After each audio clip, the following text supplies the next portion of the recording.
85% des candidatures affirment justement de faire appel à l'alternance pour des raisons purement financières. Et nous, on dit souvent, l'alternant, il a 3 vies. Il a sa vie scolaire, il a sa vie d'alternant et il a sa vie privée en plus. On est considéré comme un salarié, en fait. Il faut dire que vous êtes salarié de l'entreprise quand même, puisque vous êtes rémunéré, vous avez les mêmes droits, devoirs et obligations. Même jour de congé payé. Et pour l'entreprise, c'est un investissement aussi humain et pas que financier, la formation d'un alternant. Donc 90% des stages deviennent un contrat d'alternance l'année d'après. Nous, en tant que recruteurs, on regarde énormément les réseaux sociaux. Perso, c'est une question particulière parce que c'est 50-50 savoir-être et savoir-faire. Le savoir-être reste toujours un petit peu, je dis pas fondamental, mais la moitié d'un CV ou d'un dossier d'un étudiant doit être quand même composé ou doit être fait en sorte parce que le savoir-être ressort. Et oui, moi, c'est plutôt la personnalité qui fait que je puisse être plus penché vers un étudiant plutôt qu'un autre.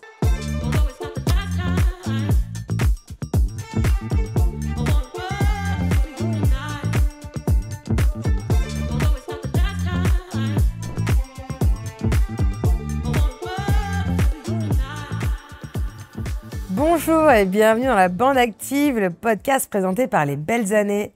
Aujourd'hui, on va s'attaquer à un sujet très important, c'est le sujet de l'alternance. Cette expérience un peu hybride entre le professionnel et le monde des études. Pour ça, on a la chance d'avoir Davide Di Giovanni, si je l'ai bien dit. Bonjour. Tu es responsable admission et promotion dans le groupe ESPI, qu'on connaît bien, donc on a bien la chance de connaître. On te présentera juste après. Cléa, si je ne me trompe pas, tu as eu un parcours, toi, en alternance et aujourd'hui, tu es embauché dans la société dans laquelle tu as fait toute ton alternance. Et Ludo, il me semble que tu as un peu le même parcours. Oui. Ludo, mais dans des structures différentes, toi. Dans des structures différentes parce que j'ai rebondi, j'étais pas dans la même école que Cléa, mais globalement, on était dans le même groupe pour l'alternance. Très bien. Davide, si tu veux bien te présenter, nous expliquer un petit peu quel est ton rôle au sein de ce groupe. Enchanté. Justement, je m'occupe, comme tu as bien dit, de toute la partie recrutement des étudiants, donc du prospect qui commence à demander des informations à l'inscription administrative et effective, donc avec après une réelle recherche d'alternance. On est deux pôles complémentaires. Donc il y a le pôle admission qui ne travaille jamais sans le pôle relations entreprises, donc qui s'occupe tout de suite après de la partie recherche-insertion.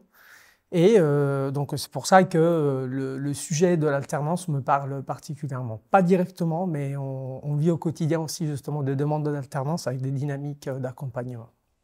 On va en parler aujourd'hui parce qu'en fait, on a beaucoup d'a priori sur l'alternance. Je pense que ce soit du côté entreprise ou du côté des étudiants. Et aujourd'hui, vous, qu'est-ce qui vous a poussé à faire le choix de l'alternance déjà? Est-ce que c'est quelque chose dont vous aviez envie depuis très longtemps? Est-ce que c'était un choix par défaut? Alors, moi, personnellement, c'était un choix réfléchi. En fait, j'ai commencé par faire une licence en général, donc c'est très théorique et il manquait beaucoup de côté pratique. Et quand j'ai fait une reconversion professionnelle, j'avais déjà 22 ans et j'avais aucune expérience professionnelle. Donc, c'était vraiment pour acquérir une expérience pratique dans un premier temps. Après, il y a la raison économique parce qu'en alternance, on gagne de l'argent. Chose qu'on n'a pas quand on fait que de la théorie. Et j'avais pas envie de alterner entre les études et un petit boulot à côté, parce qu'au niveau de la gestion de l'emploi du temps, c'est vrai que ça peut être compliqué. C'est vrai, t'as raison. Cléa, toi, ça s'est passé comment? Moi, j'ai un peu le même parcours. J'ai commencé dans une licence de droit que j'ai fait du coup sur 4 ans. Parce que bon, j'ai retapé ma 2e année. C'était assez dur pour moi aussi de vraiment faire cette licence. À la fin de ma licence, j'ai fait un stage. C'est aussi ça qui m'a donné envie d'aller dans l'immobilier parce que du coup, j'étais pas dans le même secteur avant. Et j'ai fait un stage en fait de 2 mois chez un promoteur immobilier qui m'a vraiment donné l'envie du coup de faire aussi de la pratique parce qu'en droit, on voit beaucoup de théorie à la fac et c'est vrai qu'on peut commencer à faire de l'alternance sur du coup une 3e licence où ça va être une licence professionnelle ou du coup après sur un master, mais c'est vrai que c'est un peu moins le... Ouais, il faut déjà avoir fait 2 ou 3 années de théorie pure. C'est ça.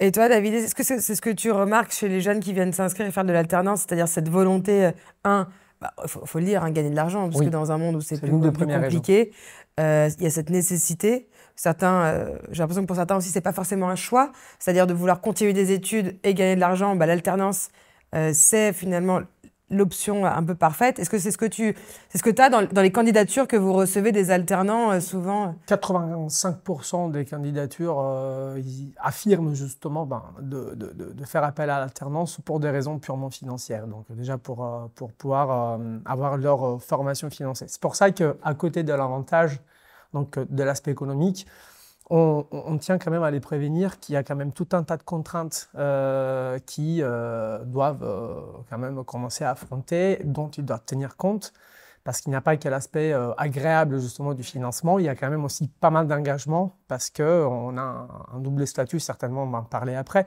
mais je veux dire, il y a des contraintes liées à la sphère professionnelle et des contraintes liées à la sphère pédagogique et donc scolaire.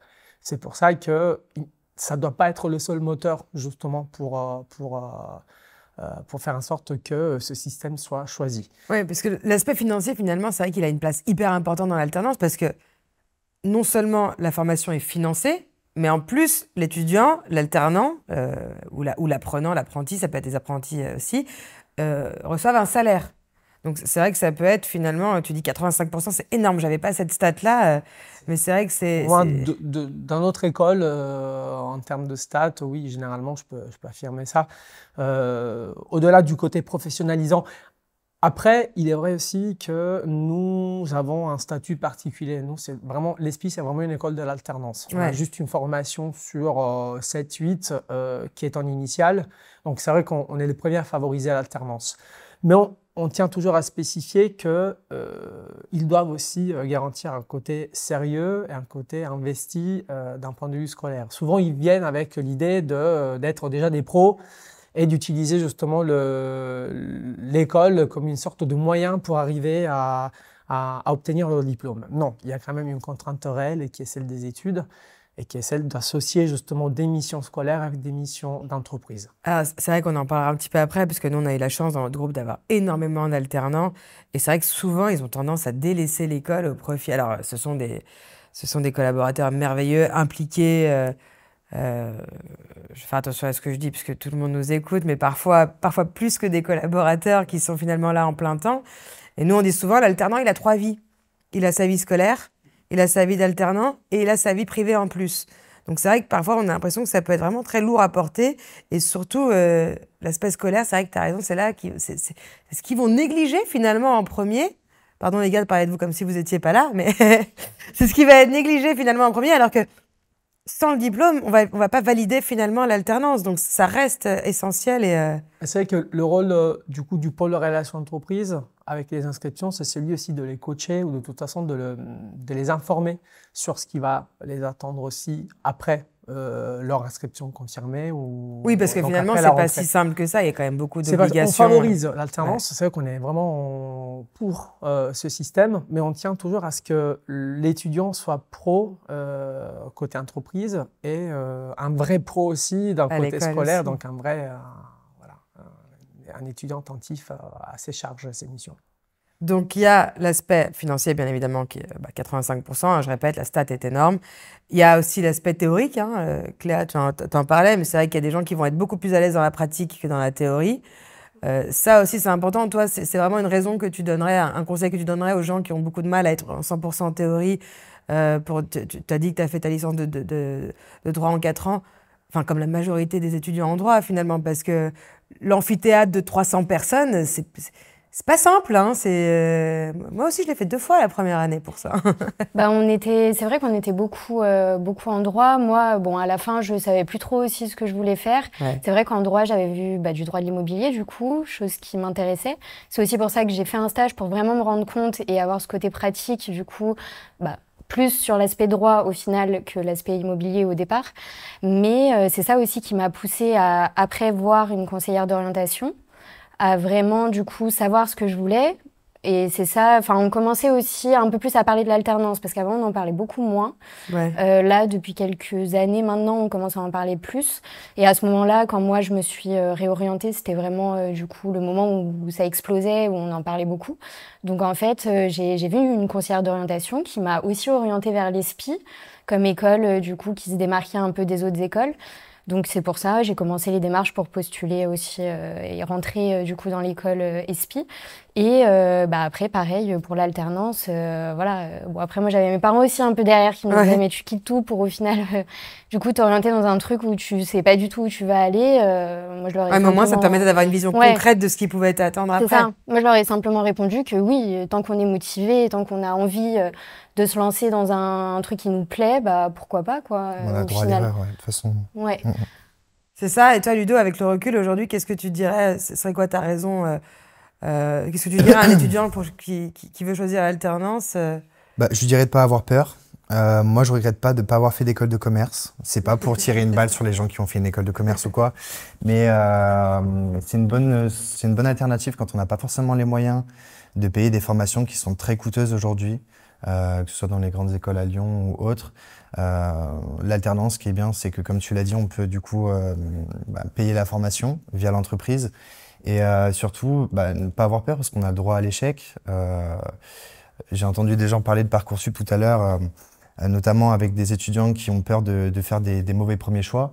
Mais ce qui est bien avec l'alternance, c'est que le fait d'être au sein d'une entreprise, d'avoir des vraies missions et de pouvoir avoir une vision plus claire de ce à quoi ressemble le monde professionnel, au final, ça peut conforter l'étudiant, même celui qui se trompe, de faire le bon choix, justement. Ouais, finalement, j'ai envie de dire, il y a une notion de responsabilité parce que quand on va tous les jours dans son amphi et qu'on écoute un cours magistral, finalement, on porte quand même moins de responsabilité que quand on est alternant, quand on est dans une sphère professionnelle, avec des missions importantes, avec des gens qui comptent sur nous. Souvent aussi, vous avez affaire à des clients, donc c'est-à-dire j'allais dire des vrais gens pour insister sur le fait que c'est pas de la théorie en fait. On n'est pas sur des cas pratiques à se dire non, là vous gérez des vraies situations de vie, des personnes avec des vrais problèmes de vie, des vraies bonnes surprises aussi. C'est vrai que c'était quoi, alors par curiosité, c'est quoi les idées reçues ou les choses que vous avez entendues sur l'alternance? C'est vrai qu'on entend un peu tout et n'importe quoi à l'alternant. Oui, c'est plutôt pour ceux qui n'ont pas très envie de se prendre la tête dans des études, alors que moi, je le répète, pour moi, un alternant, il a 3 vies. Il a sa vie professionnelle, sa vie scolaire et sa vie perso. Plus que nous. En fait, c'est ça. On oublie un peu l'aspect qu'il y a les cours à côté où on doit quand même réviser. Donc moi, quand je me suis lancée dans l'alternance, c'est un peu les mises en garde que j'avais. En fait, si tu te lances dans l'alternance, fais gaffe, ça va être plus dur que si tu étais, par exemple, à la fac ou quoi, où tu as juste tes cours, tu as juste à te concentrer. C'est vrai que faut gérer en fait les deux, puis mine de rien, on a aussi sa vie perso à côté à gérer. Ouais. Donc c'est vrai que en fait, faut arriver à s'organiser. Je pense que c'est une question d'organisation quand on est en alternance, d'arriver à allier vie privée à côté, ses cours et la vie aussi en entreprise, parce que quand on est en entreprise, c'est très personnel comme choix aussi, en fonction des personnalités. Il y en a qui vont être à même de le faire et d'autres. Et toi, David, c'est quoi l'appréhension que vous pouvez avoir vis-à-vis des entreprises? Comment est-ce que les entreprises, elles accueillent les alternants? Est-ce que c'est dur d'aller en trouver, les entreprises qui veulent bien prendre des alternants? Ce n'est pas gagné. Je pense que c'est pas acquis, c'est pas une démarche automatique. Souvent, justement, vous avez parlé d'IRSU tout à l'heure, justement, tous les trois. De l'autre côté, c'est plutôt l'étudiant qui est convaincu que, comme on est là et qu'on s'occupe de les accompagner, on trouve leur entreprise. Oui, alors ça c'est important.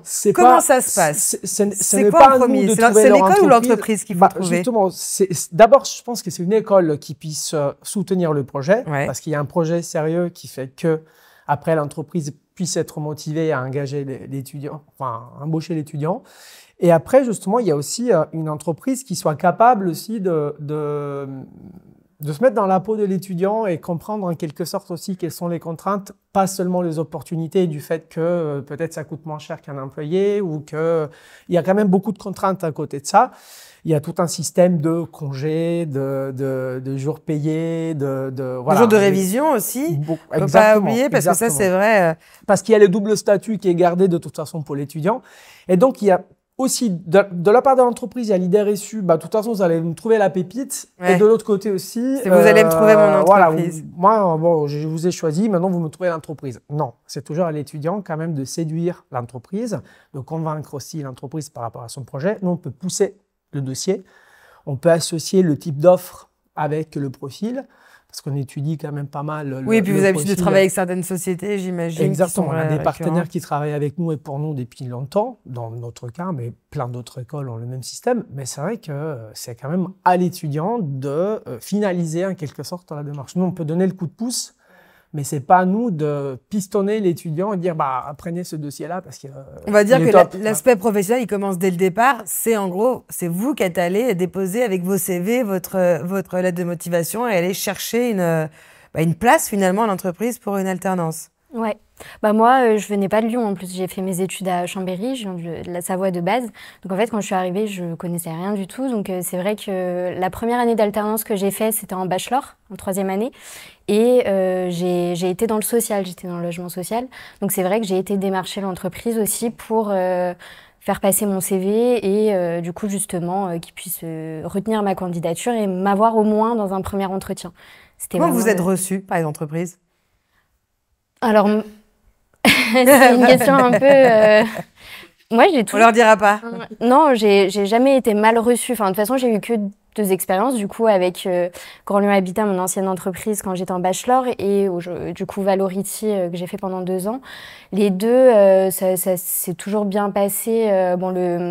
La deuxième fois, quand je suis arrivée aussi chez Valority, c'est parce que je connaissais quelqu'un qui travaillait déjà ici, donc c'était un peu plus simple aussi. Ouais. C'est vrai, quand on a un peu de réseau à côté, ça aide aussi des fois. Tu as une vision de ce que propose l'entreprise. Ouais, c'est ça. Bah, on a déjà aussi la vision de la personne qui a travaillé là aussi. Et je pense que quand elle recommande, c'est aussi une façon de dire bah, je te fais confiance. Du coup, c'est bien également. Parce que c'est vrai que c'est une question pour tous les trois. C'est comment l'entreprise, elle perçoit en gros l'alternant. Parce que j'ai l'impression qu'on peut avoir vraiment 2 extrêmes. Bon, il y a aussi ceux chez qui ça se passe très bien.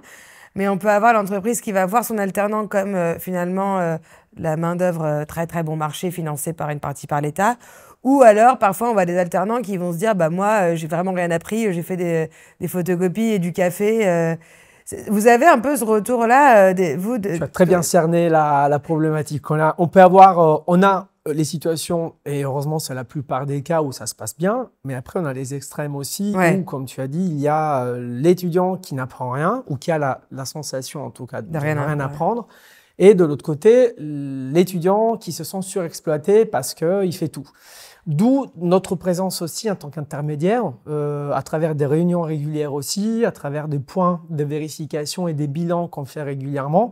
Après, on n'a pas la prétention de pouvoir suivre de façon customisée, personnalisée tous les étudiants, mais on essaye de fixer au moins 2 points par an dans lesquels on vérifie. Je ne sais pas si c'était le cas pour Cléa, parce que bon, je me rappelle. Si, ouais. Et on vérifie justement avec des bilans réguliers l'orientation et le respect justement des charges et des missions de l'étudiant, mais aussi de l'autre côté, que l'étudiant incarne en quelque sorte aussi les valeurs et l'esprit de l'entreprise. Et ça t'est déjà arrivé de devoir intervenir parce que... Absolument, oui. Ouais. Oui. On doit soit rappeler l'étudiant, soit en quelque sorte recevoir aussi les maîtres d'apprentissage, donc qui est représenté par l'entreprise, pour rappeler en quelque sorte le cahier des charges et la cohérence entre les missions et les charges réelles que l'étudiant fait.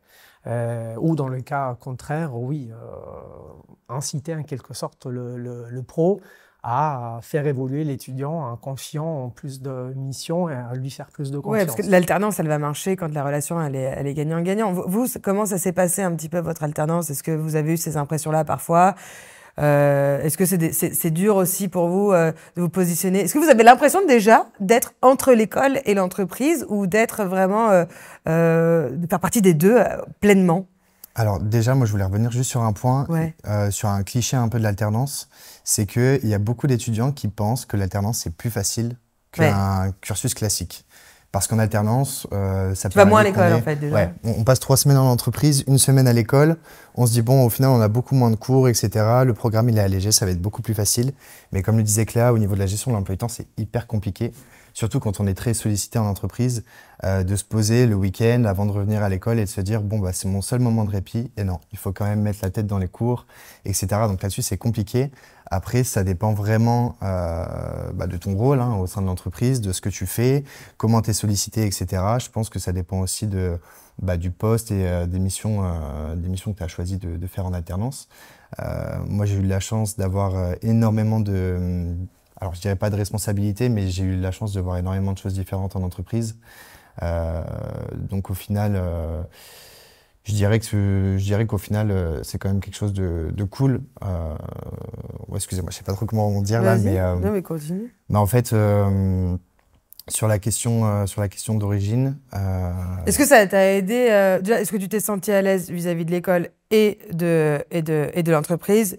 Est-ce que tu n'as pas eu l'impression de temps en temps avoir un petit peu être un petit peu partagé, de ne pas savoir si finalement les retours que tu avais de l'école étaient satisfaisants, les retours que tu avais d'entreprise étaient satisfaisants? C'est surtout ça, c'est vous, comment vous avez vécu votre alternance? Parce que c'est vrai que ça soit côté entreprise ou côté école, finalement, on voit une seule partie de l'aspect de l'étudiant, enfin, de l'alternant. Et c'est vous, finalement, qui avez la meilleure vision des deux mondes.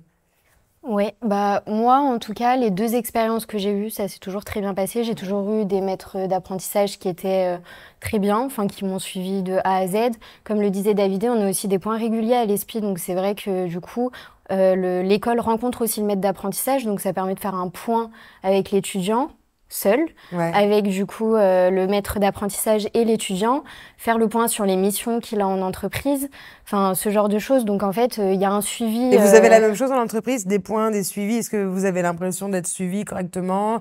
Est-ce que c'est important d'ailleurs d'avoir des tuteurs et des points de suivi? Après, ça revient à ta question précédente sur quelle phase commence en première. C'est ça aussi l'importance de choisir une bonne école, peu importe laquelle, mais une école qui représente en quelque sorte l'étudiant et le projet de l'étudiant. Et même une école à taille humaine qui puisse favoriser justement ces échanges réguliers avec une entreprise, par exemple. Parce qu'une école, c'est pas la faute de l'école, mais une école avec 2000, 3000 inscrits par an, n'a pas forcément les mêmes notions de suivi, puisque a des besoins différents par rapport à une école.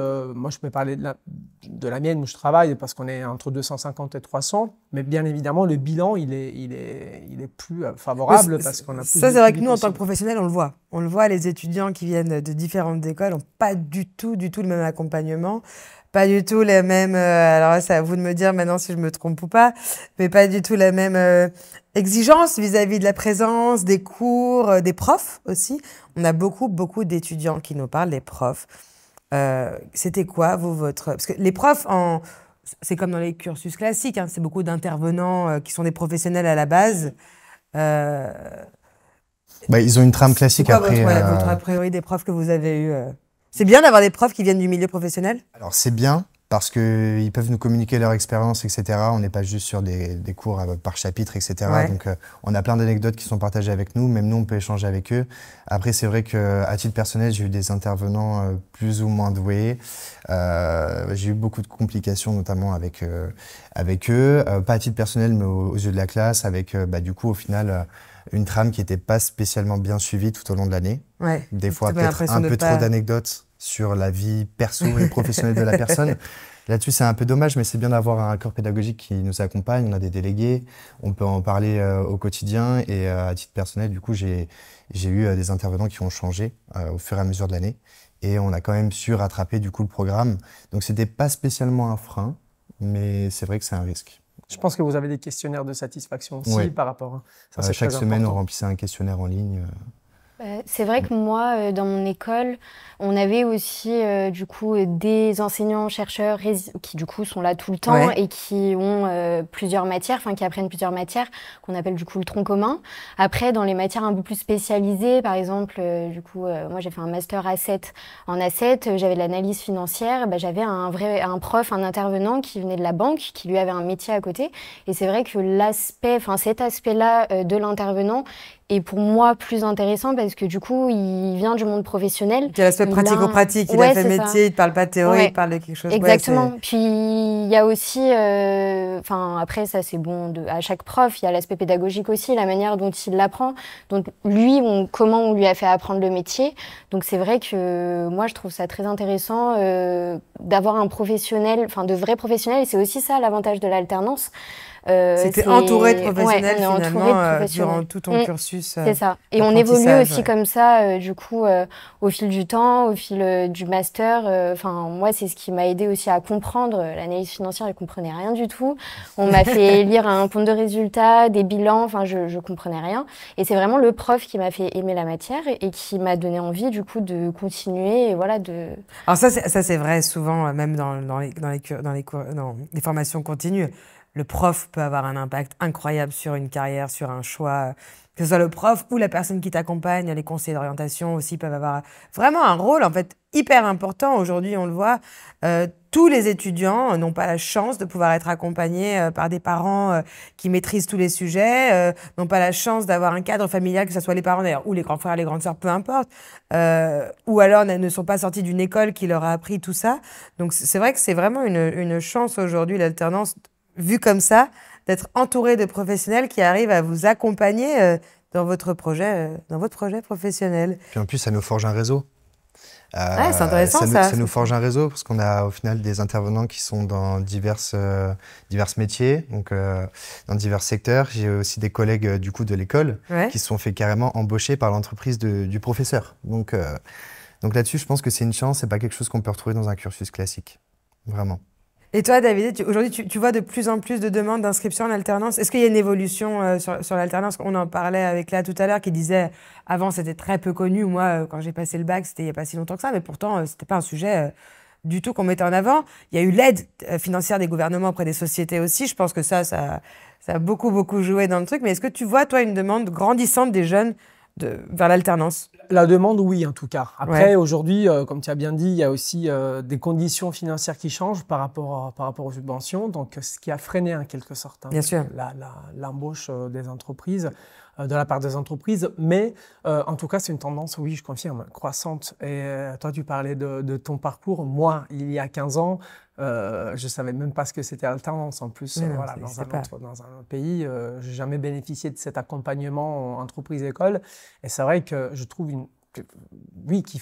c'est très bien de leur côté d'essayer à tout prix de trouver. Moi, je suis pour l'alternance parce que, ayant vécu l'autre côté, une préparation académique excellente, rien à dire, mais tu arrives dans le monde de l'entreprise avec ton idée de rêve et ton image de rêve de l'entreprise. Tout le monde t'attend, tout le monde t'accueille, mais viens, prends ton temps.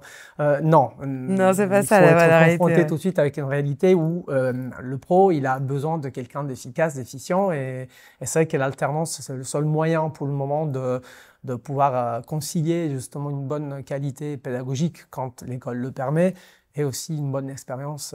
Et du coup, toi qui es aux admissions, c'est quoi les critères d'admission pour les étudiants? Moi, c'est une question particulière parce que c'est 50-50 savoir-être et savoir-faire. Le savoir-être reste toujours un petit peu, je pense, je dis pas fondamental, mais la moitié d'un CV ou d'un dossier d'un étudiant doit être quand même composé ou doit être fait en sorte parce que le savoir-être ressorte. Le savoir-faire, on peut évoluer, on peut toujours apprendre. On peut toujours apprendre, on peut toujours augmenter son niveau de connaissance avec le travail, avec l'expérience. Par contre, un savoir-être, ça se soigne aussi, ça s'entretient, ça se prépare. Et oui, moi, c'est plutôt la personnalité qui fait que je puisse être plus penché vers un étudiant plutôt qu'un autre. J'allais dire, c'est essentiel parce que derrière, vous les lâchez en entreprise, il faut qu'il ait la capacité de pouvoir y vivre dans cet environnement qu'ils ne connaissent pas du tout. Complètement. En plus, c'est tellement technique, le domaine de l'immobilier de mon côté, où oui, on peut apprendre, donc on peut donner la possibilité de se reconvertir, donc de pouvoir passer d'un domaine tel que le droit, par exemple, comme tu as pu faire, Cléa, à l'immobilier qui est beaucoup plus précis. Par contre, il faut une base d'une personnalité forgée et de toute façon aussi prête à être flexible, adaptable et finalement, comme les formations continues qui ne sont pas innées pour tout le monde, l'alternance n'est pas non plus innée pour tout le monde. Et vous direz plutôt que l'alternance vous a aidé, parce que maintenant vous avez tous les deux été embauchés, complètement. Il me semble, où vous êtes en contrat à durée indéterminée. Est-ce que cette alternance, elle vous a aidé à appréhender le monde professionnel?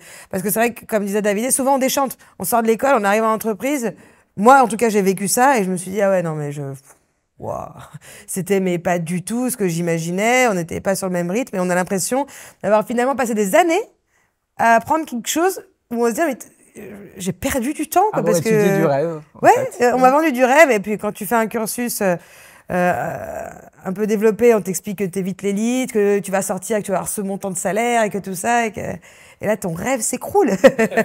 Donc finalement, est-ce que vous en alternance vous étiez beaucoup plus préparé à ce que c'était vraiment que la vie active, le monde professionnel, parce que vous êtes de votre parcours, de par votre parcours en alternance? En soi, dès le début. Après, c'est peut-être parce que j'ai eu de la chance de faire une alternance. On me demandait pas de juste faire des photocopies ou du café. Voilà. Après, en fait, on est considéré comme un salarié, en fait, tout simplement. Donc, quand on arrive, on a les mêmes droits qu'un salarié classique. Oui, il faut dire que vous êtes salarié de l'entreprise quand même. Hein. Oui, totalement. Oui. Quand on est en alternance, on est c'est pas salarié, un contrat, c'est pas les mêmes ouais. contrats, mais ça reste un salarié puisque vous êtes rémunéré, vous avez les mêmes droits, devoirs et même obligations. Même jour de congés payés, etc. Sauf que on a de la chance d'avoir des congés révision en plus. Ce qui me paraît normal quand même, parce que sinon. Et des aides financières, etc. Puis on a un plafond aussi au niveau du salaire, selon l'âge, selon aussi le niveau d'études. Et on a aussi un peu des aides. Par exemple, il y a Action Logement qui nous... Enfin, si on a un logement à côté qui nous aide à hauteur... moi, je sais, quand j'étais en alternance, à hauteur de 100 € par mois. C'est toujours ça pour aider à payer son loyer aussi à côté. Parce que c'est vrai qu'on reste quand même des étudiants d'un côté. Donc, on a aussi... financier est un vrai sujet chez les étudiants. Ouais, c'est ça. C'est ça. Un peu moins qu'un étudiant classique parce que c'est vrai qu'on a quand même un bout de salaire. Mais ça reste quand même, surtout pour ceux qui commencent jeunes et qui, du coup, commencent par exemple au BTS, où c'est vrai que les salaires voilà, sont pas non plus très élevés. Après, c'est vrai qu'en fonction de l'âge, on va d'une rémunération de stage jusqu'à un SMIC pour les SMIC, ouais, c'est ça. Ouais. Moi, je sais, en alternance, je crois que c'est au-delà de 21 ans et avec un niveau d'études supérieur à 3 ans, à partir de 3 ans d'études, en alternance, on touche un salaire à peu près de 1300 et quelques, je crois que c'est ça le plafond. Est-ce que vous restez éligible, parce que je sais que sur le salaire des alternants, il n'y a pas d'impôt. Ouais, c'est le brut, c'est le net. Ouais. C'est le net. Votre brut, c'est le net. Le rêve de tous les Français. Hein, est-ce que vous... si seulement... Est-ce que vous restez éligible aux aides type APL, les choses comme ça? Oui. Ouais, oui, parce que c'est important, parce que parfois on dit au certain niveau de salaire, et vu que vous avez... Votre brut, c'est du net, c'est important pour les étudiants qui nous regardent de se dire... même si à 27 ans, tu es à ce niveau de diplôme en alternance et que tu gagnes 1300 € net, tu restes éligible aux aides. Ouais.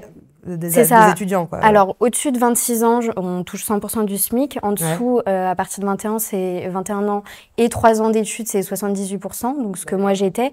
Effectivement, il y a un plafond. Alors moi, je touchais des APL aussi. Les APL, c'est calculé aussi en fonction de la typologie du logement, donc c'est un peu particulier. Bien sûr, mais ouais. Mais Action Logement, c'est vrai que par contre, il y a un plafond aussi minimum à avoir. Je crois que c'est 1080 €. Enfin, ça change assez souvent. Mais c'est vrai que les étudiants qui touchent un peu moins, du coup, sont pas éligibles parce qu'ils font une moyenne sur les 3 derniers trimestres. Les 3 derniers salaires, en fait. Ouais. On rentre, du coup, sur la CAF, nos 3 derniers salaires. Ils font une moyenne et si c'est au-dessus de 1080, on est éligible et on perçoit, ça peut aller de 100 à 180, je crois, 200. Ah, finalement, même dans ces aspects-là, ça vous prépare vraiment à la vie complètement, à la vie d'adulte. Ouais. En plus, en initial, ce qui est un peu dommage, vu que j'ai fait une licence générale pendant 3 ans, j'avais ni droit aux APL, ni droit à l'aide mobiligène parce que c'est uniquement réservé aux étudiants qui sont en contrat d'alternance.